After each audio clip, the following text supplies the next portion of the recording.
On October 17, 2025, Venezuela's President Nicolas Maduro raised the security alert to its highest level in 4 key western states: Merida, Trujillo, Lara, and Yaracuy.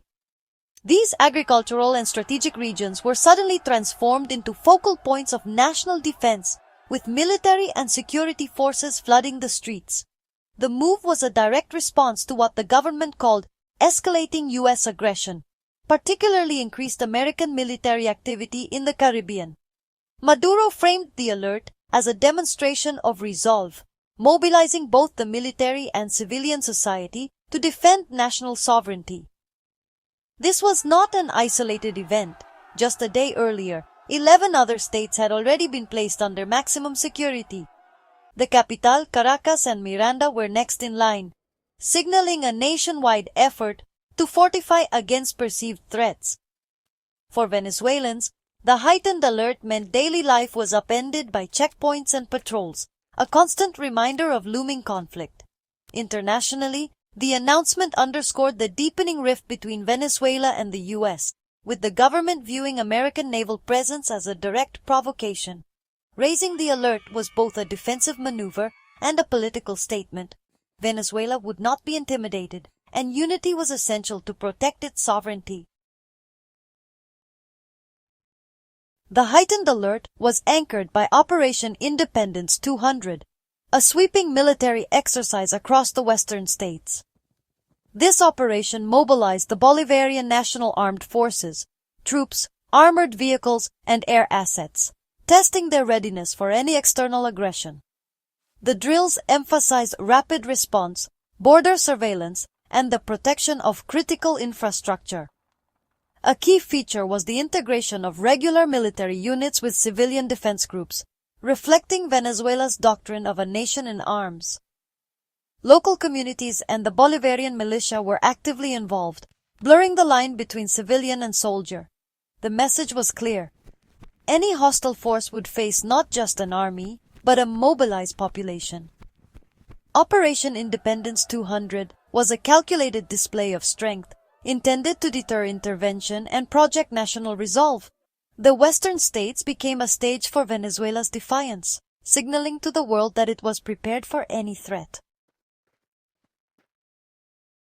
Central to Venezuela's defense is the Bolivarian Militia, a civilian reserve force boasting over 6 million members.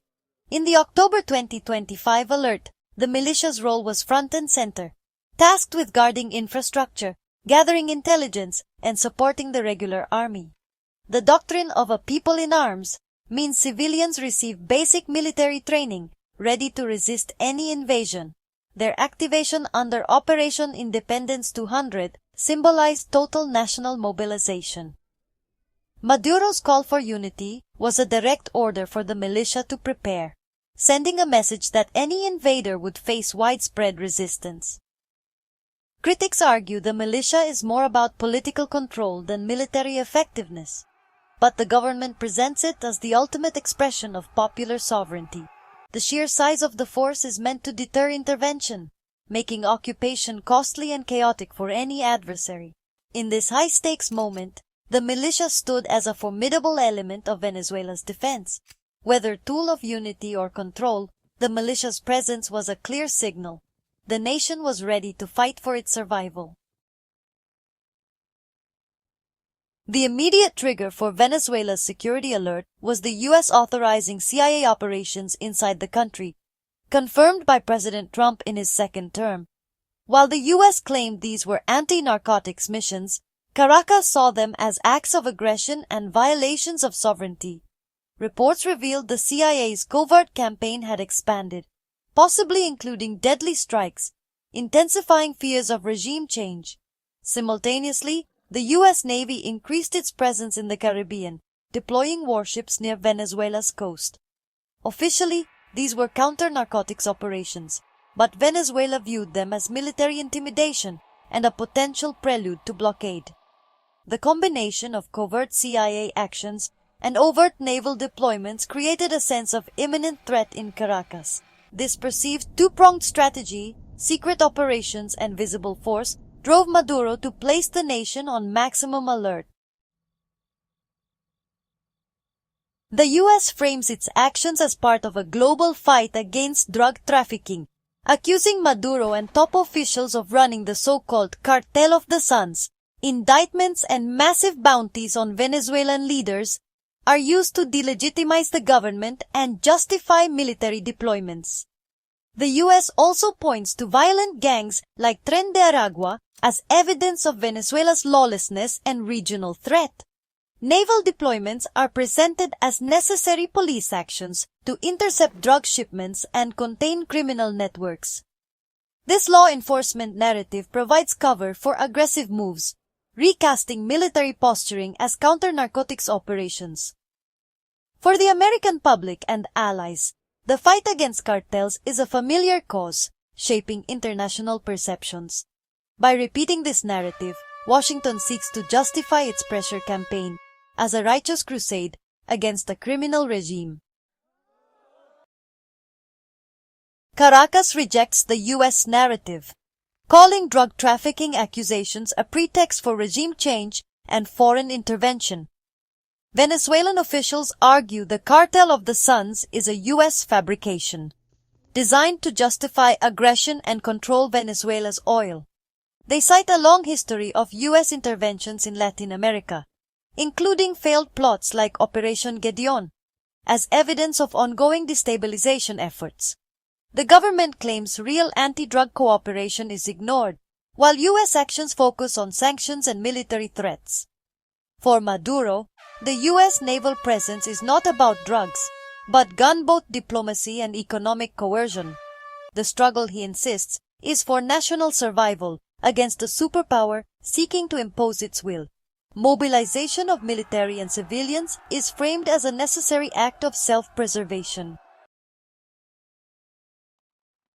The October 2025 alert followed a year of alleged plots and security threats, fueling a climate of crisis. After Maduro's third-term election win, opposition protests erupted, met by a government crackdown and political violence. The government reported foiled assassination attempts and terrorist plots, including a major arrest of 38 suspects before key elections.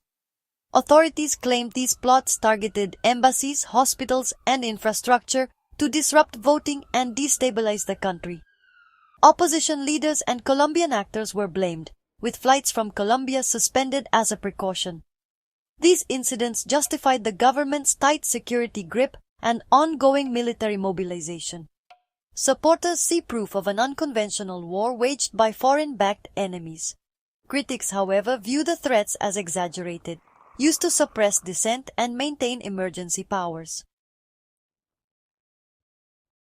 In response to U.S. military moves, Venezuela launched a diplomatic campaign appealing to regional and global bodies.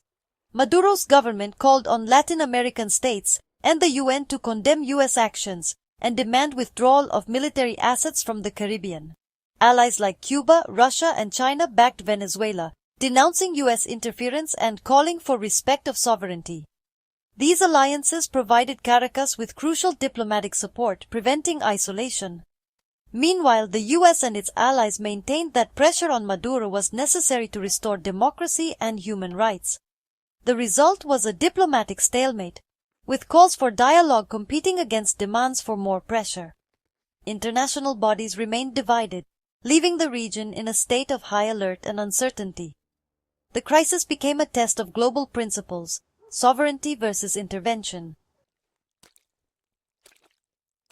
October 2025 marks a critical crossroads for Venezuela and the region, with tensions at a breaking point.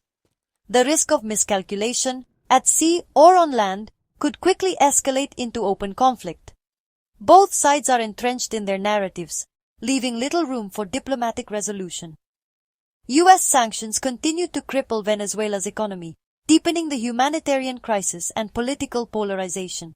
The standoff has only entrenched Maduro's reliance on military power, while the U.S. maintains its pressure campaign. A path to de-escalation would require major policy shifts and mutual concessions, an unlikely prospect in the current climate. The crisis reflects broader global tensions between interventionism and sovereignty, with consequences for the entire hemisphere. As of October 18, 2025, the region holds its breath, hoping for restraint and a way back from the brink.